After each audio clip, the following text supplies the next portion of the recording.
یہ ہے مقبوضہ بلوچستان۔ آج 6 جولائی سال 2023 ہے۔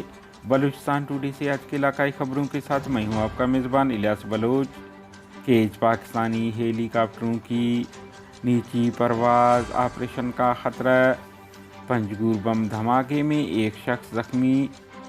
تربت ریاستی ایجنٹ ذوالخان اور جھاؤ میں مجید نامی مخبروں کو ہلاک کرنے کی ذمہ داری قبول کرتے ہیں۔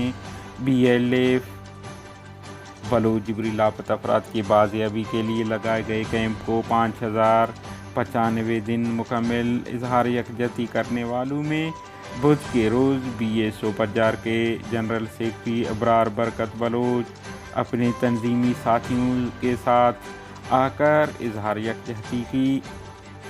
کلات فورسز ہاتھوں لاپتہ ہونے والے 3 نوجوان تاحال لاپتہ ہیں۔ اہل خانہ کوئٹہ کی رہائشی خاتون نے زہریلی چیز کھا کر خودکشی کر لی۔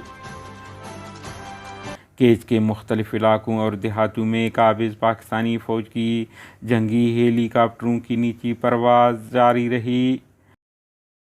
کیج سے باخبر ذرائع نے اطلاع دی ہے کہ بدھ کے روز جنگی ہیلی کاپٹروں نے گومازی، ادھر بلیدہ اور گلی کے علاقوں پر دن بھر گشت کرتے رہے۔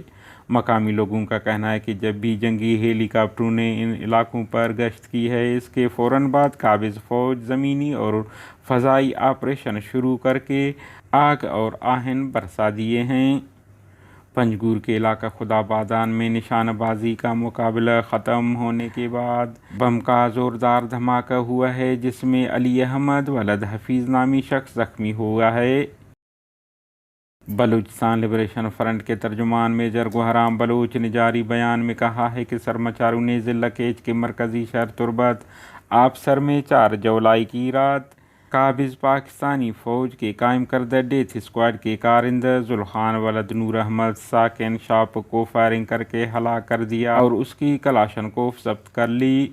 انہوں نے کہا ہے کہ قومی مجرم ذوالخان ولد نور احمد ISI کا ایک خاص کارندہ تھا، جو فوجی ایما پر تربت، شاپوک، سامی اور ملحقہ علاقوں میں نہتے بلوچوں کی شہادت، اغوا اور چادر چار دیواری کی پائمالیوں میں ملوث تھا۔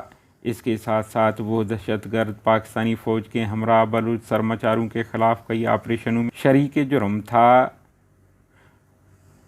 ترجمان نے دوسرے جاری بیان میں کہا ہے کہ ضلع وران میں مجید نامی ریاستی ایجنٹ کو گرفتار کر کے تفتیش اور اقبال جرم کے بعد سزائے موت دی ہے۔ انہوں نے تفصیلات بتاتے ہوئے کہا ہے کہ سرمچاروں نے مجید ولد عطا محمد سکنے جہل جاؤ سوڈ کو 26 جون کو گرفتار کر لیا تھا۔ حراست دوران اعتراف کیا تھا کہ وہ 2017 سے پاکستانی فوج کے لیے مخبری کرتے آ رہے تھے۔ اس نے سرمچاروں اور ان کے ٹھکانوں کی نشاندہی، فوجی آپریشنوں، بلوچوں کے اغوا اور قتل جیسی سنگین جرائم میں پاکستانی فوج کی معاونت کر رہے تھے، اور اس وقت وہ جھاؤ اور گردنواہ میں ریاستی ڈیتھ اسکواڈ کے ایک گروہ میں سرگرم تھے، جس کی سربراہی نام نہاد وزیر اعلیٰ بلوچستان کے بھائی جمیل بیزنجو کر رہے ہیں۔ کلات سے مختلف اوقات میں فورسز اور خفیہ اداروں کے ہاتھوں لاپتہ ہونے والے لاپتہ افراد کے اہل خانہ کا کہنا ہے کہ ثناء اللہ شاہوانی، جو کہ PCS کے طالب علم ہیں، 24 ستمبر 2013 سے لاپتہ ہے۔ اس طرح سراج بلوچ کو 4 مارچ 2017 کو فورسز نے حراست میں لے کر اغوا کیا تھا، اور ولی اللہ ولد محمد خان، جنہیں فورسز نے 2022 کو جبری لاپتہ کر دیا، انہیں بھی اب تک فورسز اور خفیہ اداروں نے کسی عدالت میں پیش نہیں کیا ہے، نہ ہی وہ منظر عام پر آ سکے ہیں۔